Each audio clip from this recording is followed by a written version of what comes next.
Along the coast of France, ruined bunkers remind us of a terrible war that once cast a shadow across the world.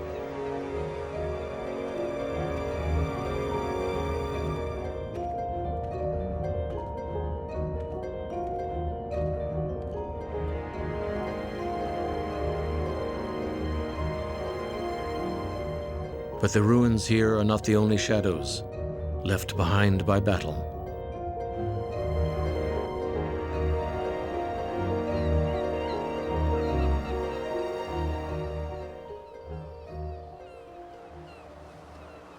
This is Calais, Canadian War Cemetery. After the victory in Normandy, the Allies thought that the war in Europe was essentially over, but the Germans were far from beaten. This is the grave of Major Peter Kennedy, Highland Light Infantry of Canada. He was killed at Boulogne, 17 September 1944, and he's buried beside his brother Douglas, who was killed 2 days later. In the final 8 months of the war, 10,000 Canadians would die for king and country.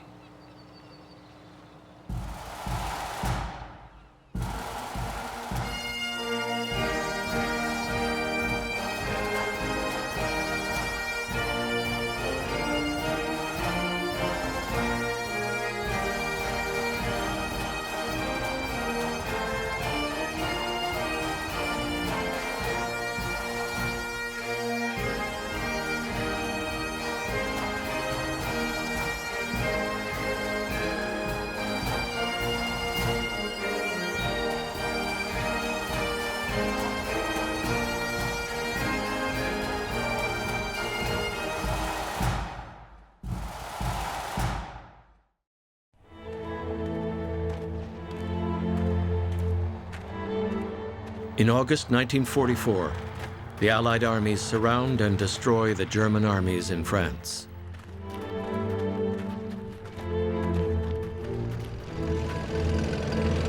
And with the Germans everywhere on the run, the Allies race forward, liberating town after town. And it seems as if it will be a short road to victory.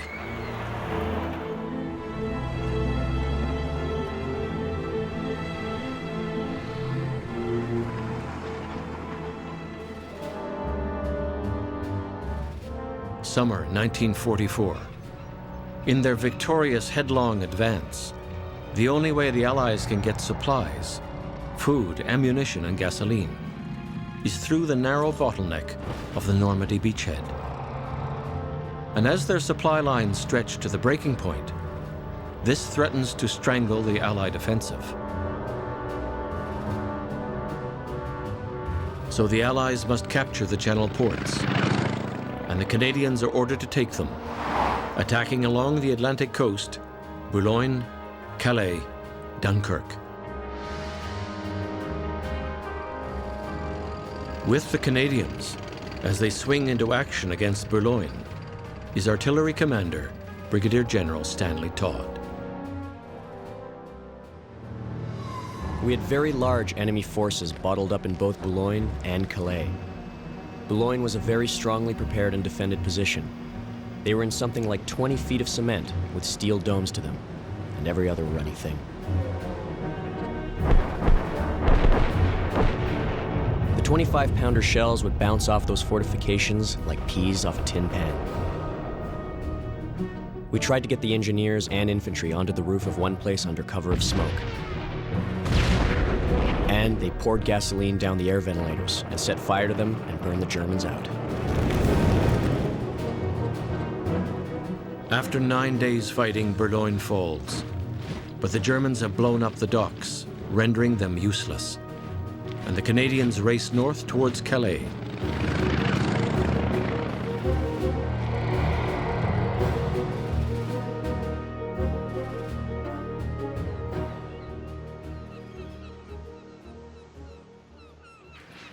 This is Fort de la Crèche. It was an important piece of Hitler's Atlantic Wall, and it has a commanding position over Boulogne to the south and Wimereux to the north. It was considered so strong that an airstrike was ordered just to eliminate it.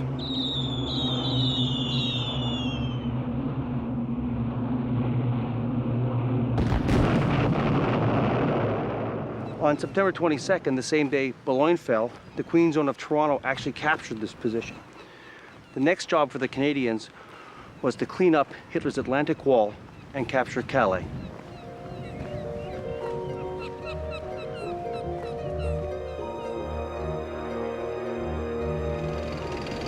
Immediately, the Canadians swing into attack against Calais and the giant German gun emplacements defending it at Cap Grinet, known as Battery Todt.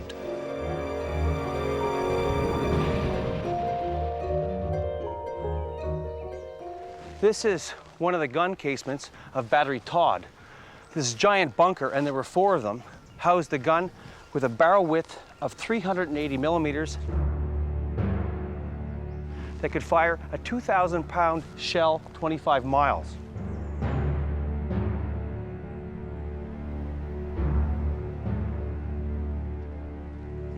These things are absolutely enormous and incredibly impressive, and that's without the gun. You can actually see where the pivot is and where the track would have run around here. And of course, they'd be firing a shell about that big towards England, which is less than 20 miles away.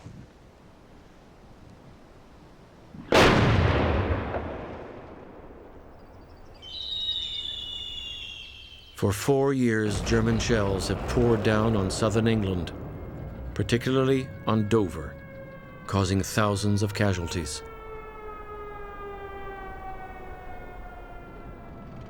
Now the Canadians rush to silence the German guns.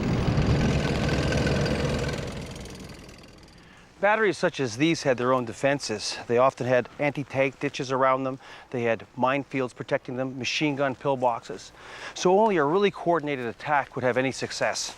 And of course, that's exactly what happened. On September 29th, 1944, in the early morning, the North Novas, assisted by tanks, got through the minefields, surprised the German garrison, and were quickly at the encasements. You can actually see some of the damage of their attack over here, but of course you couldn't get through the cement. So the men ran around and started chucking grenades into slats like this. And of course the tanks were still firing on the other side, and there's some really interesting damage over here.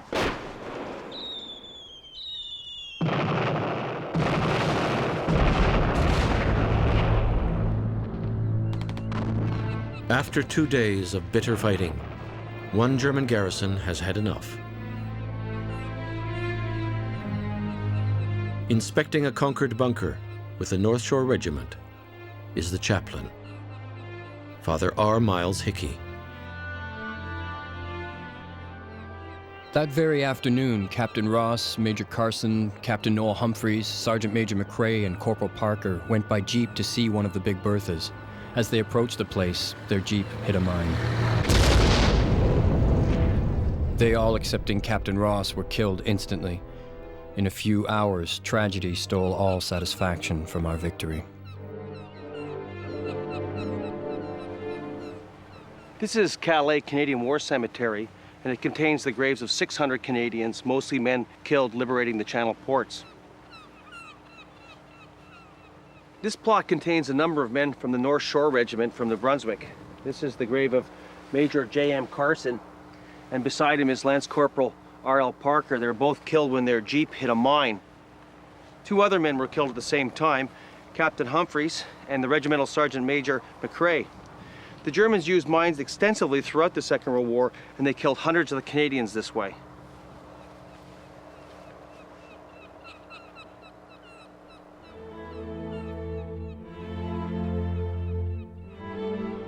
Calais finally falls, but like the other Channel ports, it has been systematically demolished by the Germans.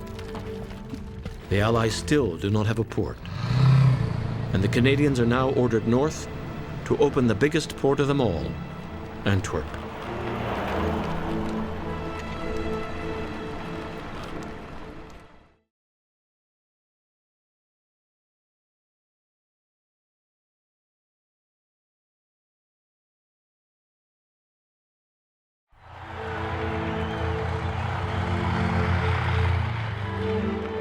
September 1944. Allied tanks roll into Antwerp and quickly liberate the great Belgian city. Antwerp's port one of the largest in Europe, has not been destroyed by the Germans, but it is useless to the Allies. Antwerp lies in the River Scheldt, 80 kilometers from the sea, and both shores of the Scheldt are held by the Germans.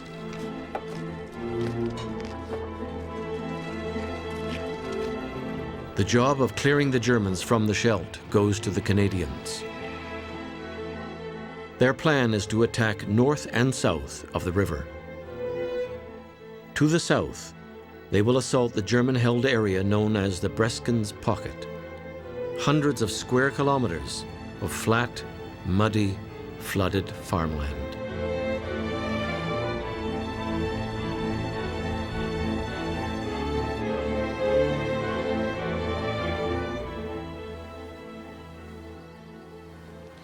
This is the Leopold Canal, and it was right here that the Canadians made their first attempt to break into the Breskens Pocket on October 6, 1944. The Canadians knew that the German defenses were strong, so they brought up a special weapon, the Wasp, to help with the assault. The Wasps were tracked flamethrowers, and they actually brought them up across these fields, lined them all up for about a mile, and of course then the Wasps blew the Germans out of their positions. Of course, against bunkers like this, flamethrowers were extremely effective. After they drove the early German defenders away, the Canadian infantry crossed the canal.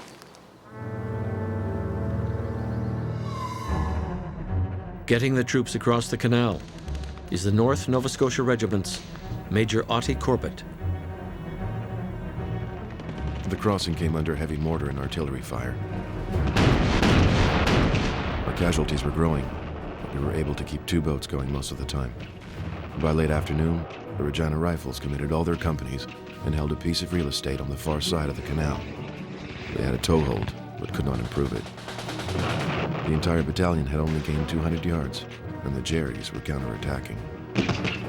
Going into the fight on the far side of the canal is the Regina Rifles' Lieutenant Kenneth Bergen. I ordered an advance and led the platoon over the top of the embankment. But enemy fire was so heavy that those not killed or wounded had to reverse their attack and regroup. Everything had suddenly become quiet, leading me to believe that we had lost our entire company.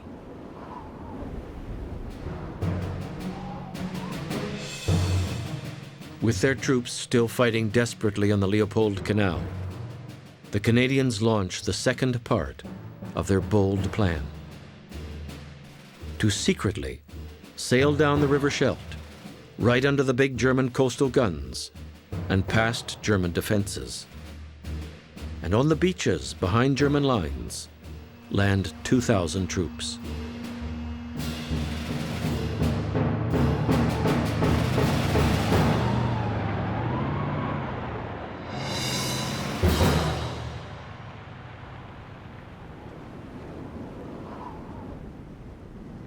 This beach is the northern flank of the Breskens Pocket. You can see the Scheldt here, and to the north, barely visible, is South Beveland and the Walcheren over there. They were in German hands in 1944. The Canadian plan was to make an amphibious assault coming over this area and landing on these beaches and basically coming in the back door.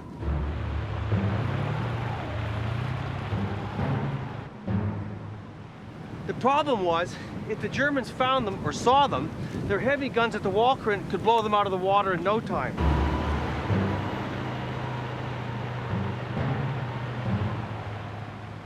At 2 a.m. on October 9th, 1944, the Canadians of the Highland Light Infantry of Canada landed on these beaches unopposed. It appeared they had caught the Germans completely by surprise.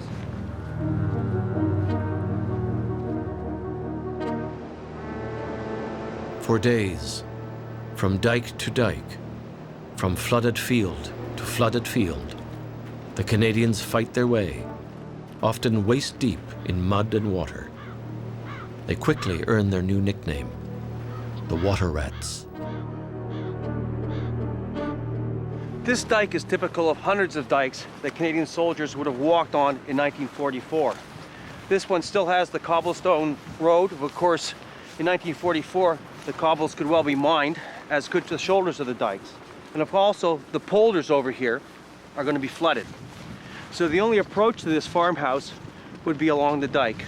And this is how the Canadian troops would approach all the farmhouses in this polder region. Of course, they didn't have any idea who was going to be in there, so every farmhouse was its own challenge.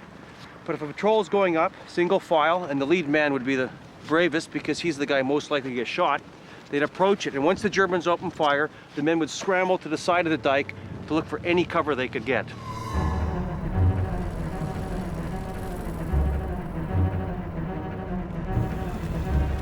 With the North Novas is Lieutenant Harry Nutter. I looked up the dike and down the dike, with my men spread out behind me. Went 50 yards and did not hear a sound or see a movement. Then rounded a bend and came upon a dead German. This shook me a bit, and I went around another bend and saw a young German crouched down behind the dike. He was much more petrified than I. Then he jumped up, threw his rifle away, and came running towards me, with his hands up.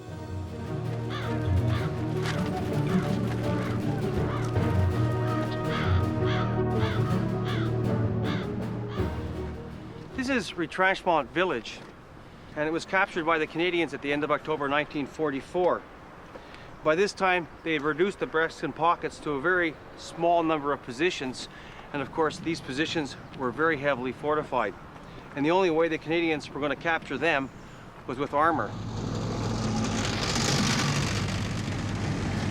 To get the armor to the front, you had to build the bridges over the canals, and the Canadian engineers had that job.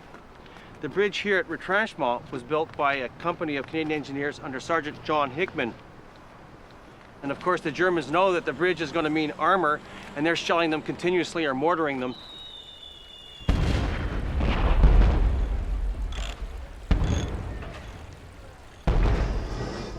But under heavy fire, the Canadian engineers did their job, and the armor could cross and get into the attack.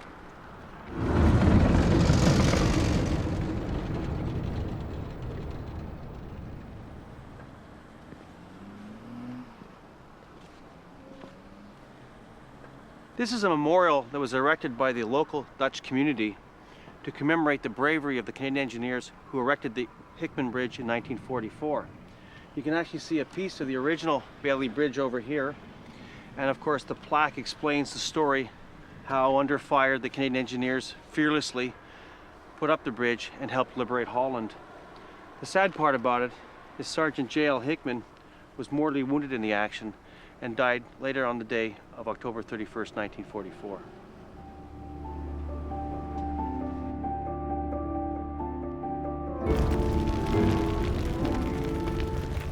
November 1944. The fighting on the Scheldt ends. The port of Antwerp is open. Vital supplies flood in so that the Allied armies can make their final push into Germany. But in the muddy dikes and polders of the Scheldt, hundreds of Canadians have died. This is Udem Canadian War Cemetery in Belgium. It contains the graves of more than 800 Canadian soldiers. The Battle of the Scheldt cost Canada 6,000 casualties, and those killed in the Breskens Pocket are buried here. As with all the war cemeteries, it's the graves that tell the story.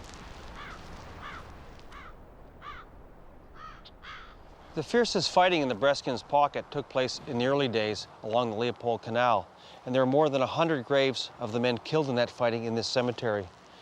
This is the grave of A.J. Babineau of the Canadian Scottish, and of course they're one of the first regiments to cross the canal. And with them went the Regina Rifles. This is the grave of Rifleman Mosser, killed on the 6th of October, the first day of battle. And the last regiment to enter the battle, and actually they suffered amongst the highest casualties, were the Royal Winnipeg Rifles, and this is the grave of Corporal Myers, killed 9th October 1944, age 30. This is the grave of Sergeant John Hickman of the Royal Canadian Engineers, and he had died October 31st, 1944. The Scheldt had been a costly but tremendous victory for the Canadians. But there was to be one more big battle before the war was over, this time in Germany, at the Rhineland.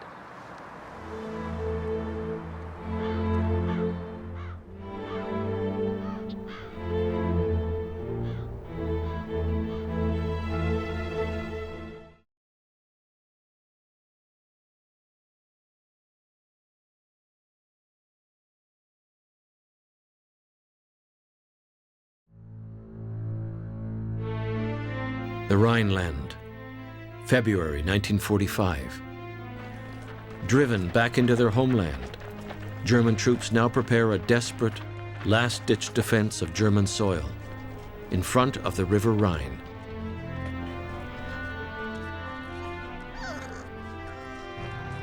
To strike deep into the heart of Germany and finally defeat the Nazis, the Allies must reach and cross the Rhine. But parts of the Rhine are flooded, and the easiest crossings now lie to the south.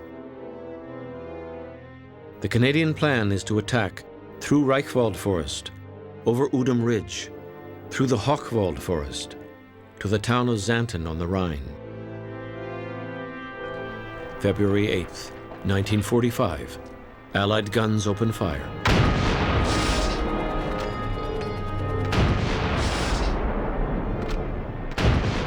The Battle of the Rhineland begins. And in a few days of muddy, bloody fighting, against a desperate German resistance, the Allies force their way past the Reichwald Forest and reach Udem Ridge. This was the front line of the 1st Canadian Army in mid-February 1945. By February 13th, they had cleared the Reichwald, and there was severe fighting going on in Moylan Wood, off to my left, about 3 miles away. By February 18th to the 19th, the Canadians were anticipating a move on the ridge that's just in front of me over here. You can see it marked by all the big windmills. The idea was that they would load up 2 infantry battalions, the Royal Hamilton Light Infantry, the Rileys, and the Essex Scottish into their Kangaroos, which are really sawed-off tanks. What they didn't know was there was 2 divisions available for counterattack, and for the next 24 hours, those men survived on pure blood and guts.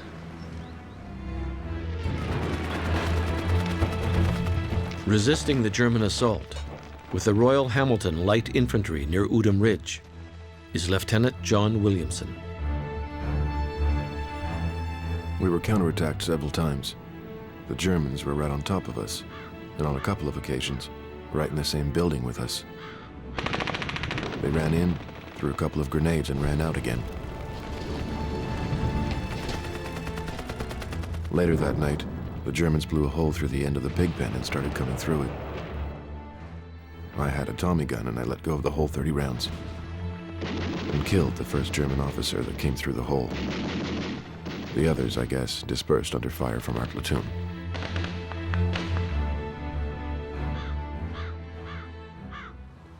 These are the shell fragments in the field. There's quite a bit of this stuff for a World War II battlefield. And of course it shows how much the play the artillery had in the battle. Both the German and the Canadian artillery just pounded these areas back and forth. About 4 o'clock in the morning, in this sector here, the Queen's Own Rifles from Toronto attacked. And of course each one of these farms were defended by German paratroops, and each one was basically a fortress. With the Queen's Own Rifles attacking Mossow Farm near Udem Ridge is Rifleman Don Chittenden. A heavy enemy artillery barrage opened up while I was out in the open. The barrage killed many of my buddies. Cousins dashed up beside me and said, "Chittenden, you're gonna get your ass shot off." Then Cousins raced across open ground and climbed up onto one of our tanks, and amid the hail of fire, pointed to where the enemy machine gun was. Aubrey Cousins came out in this field and he found a Sherman of the 1st Hussars, and he sat on the turret and basically directed it into the farm. So the tank ran right into one of the buildings, then Cousins got out and single-handedly took care of the Germans in 2 other buildings. We found several Jerrys were holed up in the cellar of one of the houses. As we'd taken a severe mauling, Wagner and I wanted to use grenades. Cousins was trying to talk us out of it. He moved into plain sight and started shouting to the Jerrys to come out and give themselves up. By thus exposing himself, he was trying to gain their confidence. It worked. We got 14 Jerrys out of that house. We had to dispose of these prisoners, so Cousins told a few of us to take them behind the lines. That was the last time I saw Cousins alive. On his way back to report what he has done, Aubrey Cousins is shot by a German sniper. For his action at Mossow Farm, Aubrey Cousins is awarded a Victoria Cross. In the next few days, the Canadians fight their way through villages and farms, up to the Hochwald Forest. This is the northern end of the Hochwald, and you can see along here a German trench from the Second World War. The Germans had fortified the wood. They had dug deep trenches and put up logs for protection. On March 1st, 1945, the Canadians made their first attempt at the forest in this area.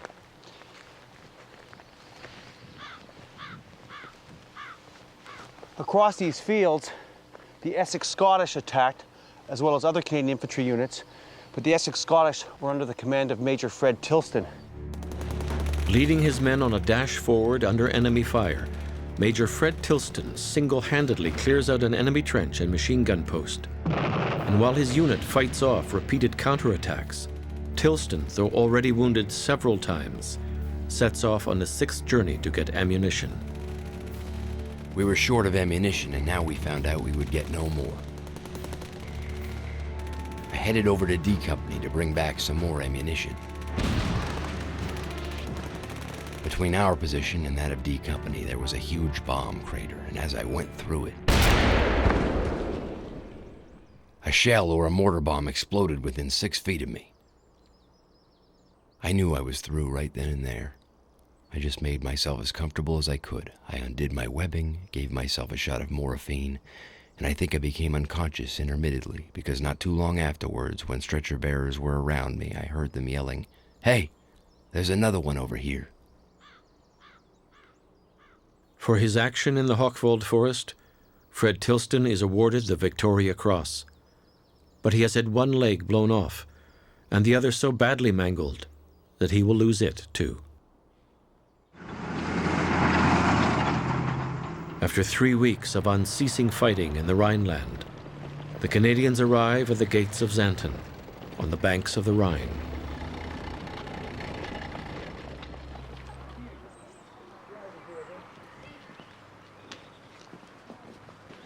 These are the old gates entering into the city of Xanten. Some of the most famous photographs of the war were taken by Ken Bell, and they were taken of this street in Xanten as the Canadian troops entered in victory.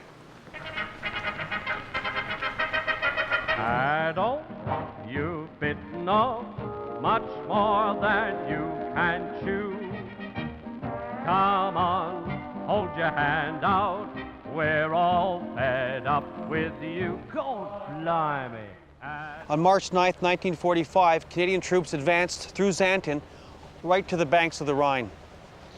We were finally on target, but it had been a costly battle. In a little over a month, 6,000 Canadians were killed or wounded or prisoners, but we had delivered the goods. The next job for the Canadians was to advance north through Germany and to liberate Holland.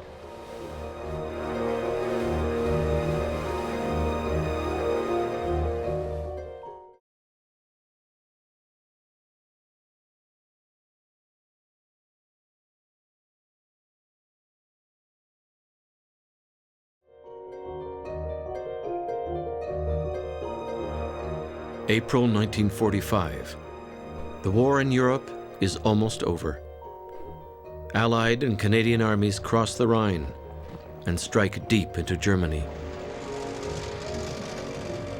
But the 1st Canadian Corps is given the task of mopping up a German army, the remnants of the Nazi Reich in Holland. with the North Shore New Brunswick Regiment crossing into Holland, is Major Harry Hamley. We had the toughest battle of my experience. Zutphen, a pretty town on the Dutch-German border. To a veteran, it awakens a nightmare. For here we slugged out our last big fight with fanatical Nazis, now fighting with desperation like cornered rats. I buried over 20 men in Zutphen.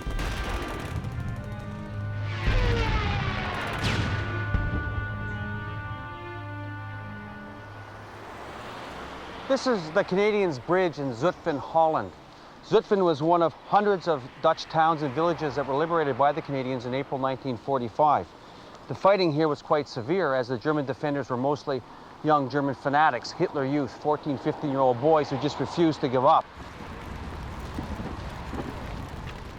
In fact, it wasn't until the North Shore Regiment brought in the flamethrowers that they finally cleared the town on April 8, 1945.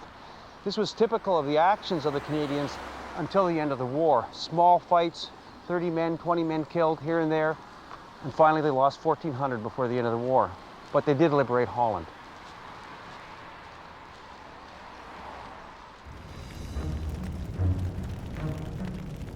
Two weeks after Zutphen, the fighting in Holland ends.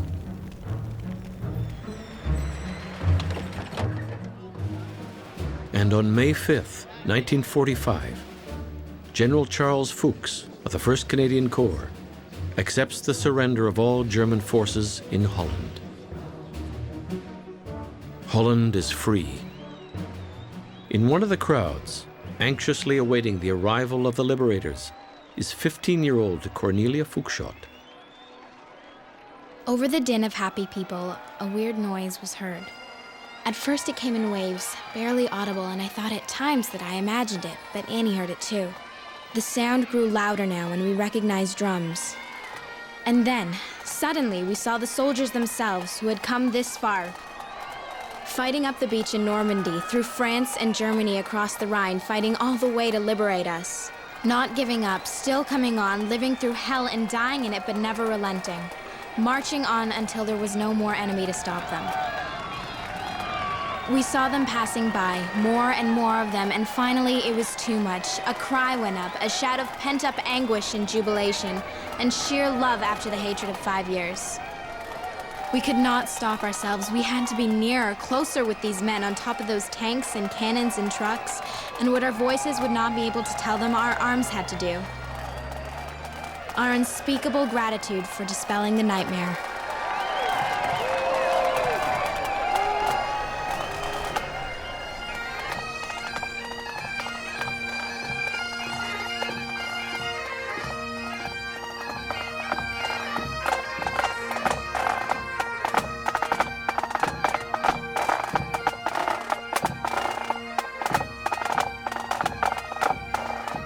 This is Holland Canadian War Cemetery in Holland. And today the Dutch are honoring the men who are buried here, the Canadians killed in the liberation of Holland.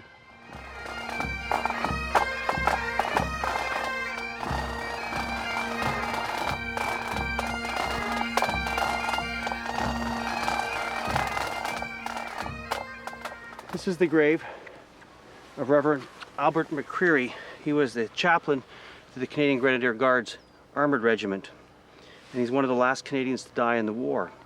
In fact, the ceasefire had taken place in the afternoon of May the 4th, and he decided to go out and help some German wounded, and he never returned. They found his body 2 days later, and it sort of shows the depth of contribution the Canadians made to the war.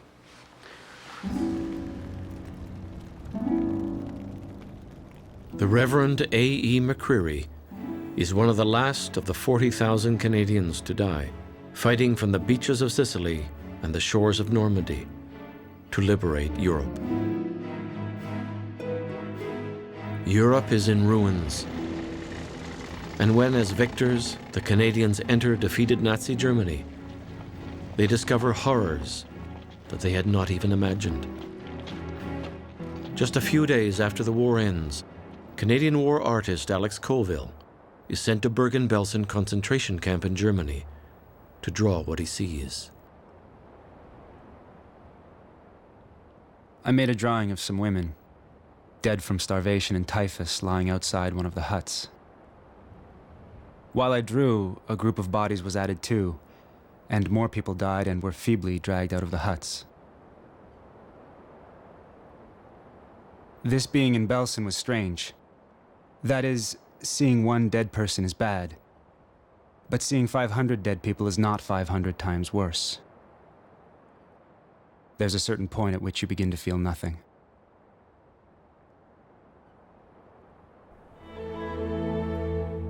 In Europe, the war is over. The shadow of Nazi tyranny has been banished. The Germans had fought to the end, until their whole country had been reduced to ruins. 3 months later, it seems that the other great Axis power, Japan, will also fight to the end. On August 6, 1945, an Allied bomber drops an atomic bomb on the Japanese city of Hiroshima.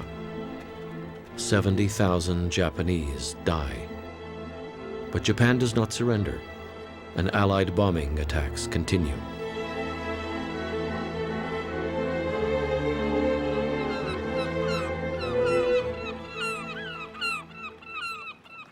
This is Onagowa Bay, Japan. It's about 300 kilometers north of Tokyo, and it was here that Hampton Gray of Nelson, British Columbia, won the Second World War's last Victoria Cross.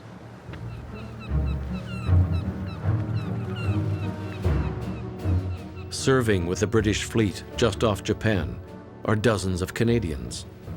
Among them is a 25-year-old pilot, Robert Hampton Gray. 3 days after Hiroshima, Robert Hampton Gray takes off leading a squadron of Corsair aircraft in an attack on the Japanese Navy. Their target, the destroyer Amakusa, sheltering in Onagowa Bay, is protected by a deadly ring of anti-aircraft guns in the hills around the bay. We're on the seawall in the middle of Onagowa Bay, and of course on the morning of August 9, 1945, the HMS Formidable had sent out a formation of 8 Corsairs to attack the Amakusa, right here. Now, of course, the Japanese could see this formation of 8 Corsairs approaching from the Pacific, which is just behind us over here. Then they could actually watch the 8 of them form around in a circle because they're going to pick the best vantage point for attack. They could watch the Corsairs disappear as they went behind the mountains around here and circle the mountain over here behind Onagowa and come in low in the position right between the 2 hills. So you can well imagine this right here, that the destroyer's set up and those Corsairs are coming out of those hills, they're low, and all hell would break loose.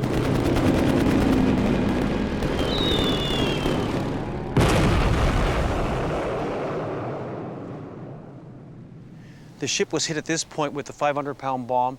It exploded, and then of course it blew up again when it hit the ammunition stores. Gray himself was hit on the way in, and his Corsair caught fire, and he plunged into the bay just over there. Hampton Gray did not survive the crash, and he was later awarded a posthumous Victoria Cross for his efforts on August 9th, 1945.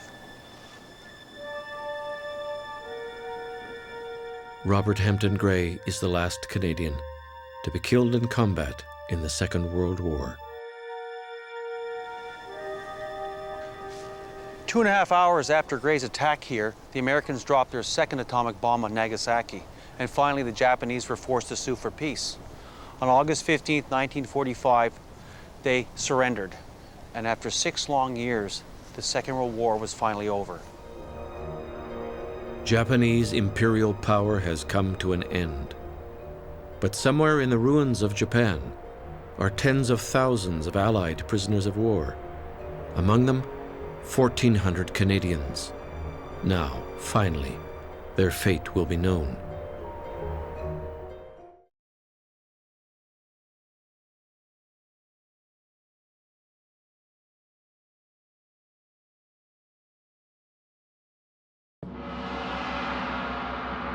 Japan, 1945.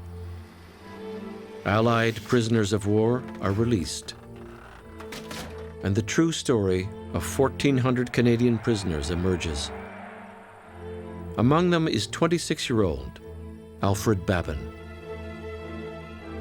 Alfred Babin was a young volunteer captured at Hong Kong and spent 4 years as a prisoner of the Japanese.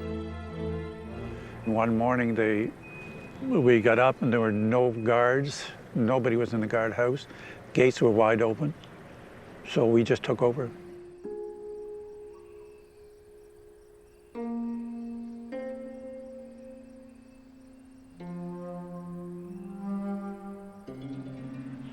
There were so many dying over a period of time. Like we lost, I think it was around 75 in our camp. But they died from sickness and overwork. The coal gang was, I guess, the worst one. The cars, I suppose they would hold half a ton, somewhere around there. And you had to push these around. There was an incident there where we were in a working party in the coal yards. And one of the Canadians, he was a very thin, very sick actually, but they forced him to go on the work party. And he got there and he couldn't do the work. And there was a Japanese and he started to beat this Canadian because he wasn't doing his work. And it looks as if he went out of control. And he just beat the fellow he was almost senseless. 2 or 3 days later, the Canadian died.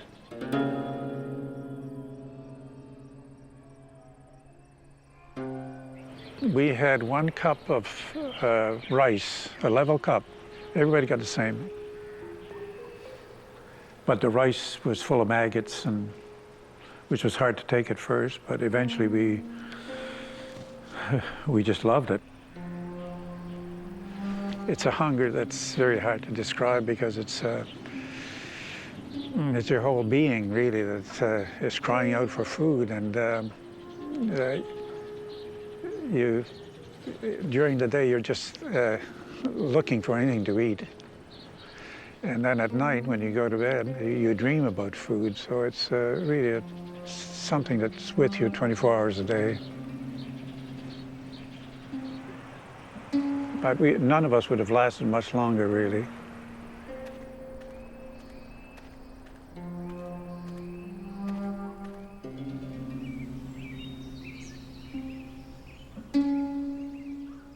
This is Yokohama War Cemetery in Japan, and it's the most beautiful Commonwealth War Grave cemetery in the world.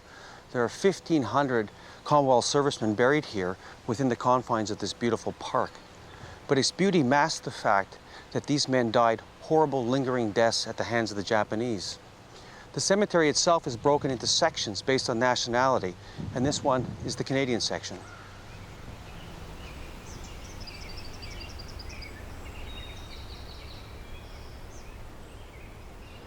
The Canadian section contains 136 graves of Canadian prisoners of war who died here in Japan. They're all men captured in Hong Kong in 1941 who were transported to Japan to serve as slave laborers. They were treated with such brutality by the Japanese that they died of malnutrition, they died of disease, and many were just worked to death. Beatings were a standard part of the daily life for these people, and they shrunk to weights of 70 to 90 pounds. One of the saddest stories is one of the ones over here. This is the grave of Rifleman James Mortimer of the Royal Rifles of Canada. He died on March 7th, 1944. Mortimer was like all the men. They were starving to death. They were eating grasshoppers or frogs or anything they could find. They were dying. And one day he took a chance and he stole a can of salmon from a Japanese worker, and he was caught. And for that crime, he was tied to a post in the middle of winter with just his pants and his shirt on, and left overnight, and then beaten for half an hour later on. And of course, he succumbed shortly to his beatings. And his family has put this inscription here, and it says, "He was loved by all who knew him."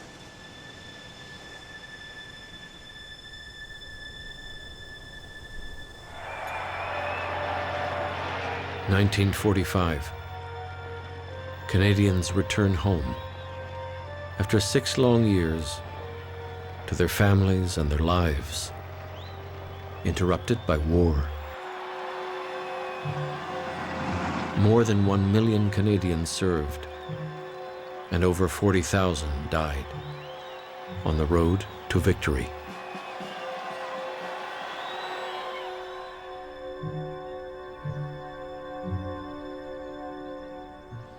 The Second World War was one of the few wars in history that had to be fought. And when you visit cemeteries like this and you see the number of people that came forward to fight not for themselves but for others, it is truly an impressive feature of human nature. As a Canadian, to know that we were never threatened, and yet over 1 million Canadians came forward to stop the tyranny that was threatening the world, just fills me with a sense of pride that I cannot explain. When I come to a cemetery like this, the first thing I notice is the courage and devotion of the men who are buried here.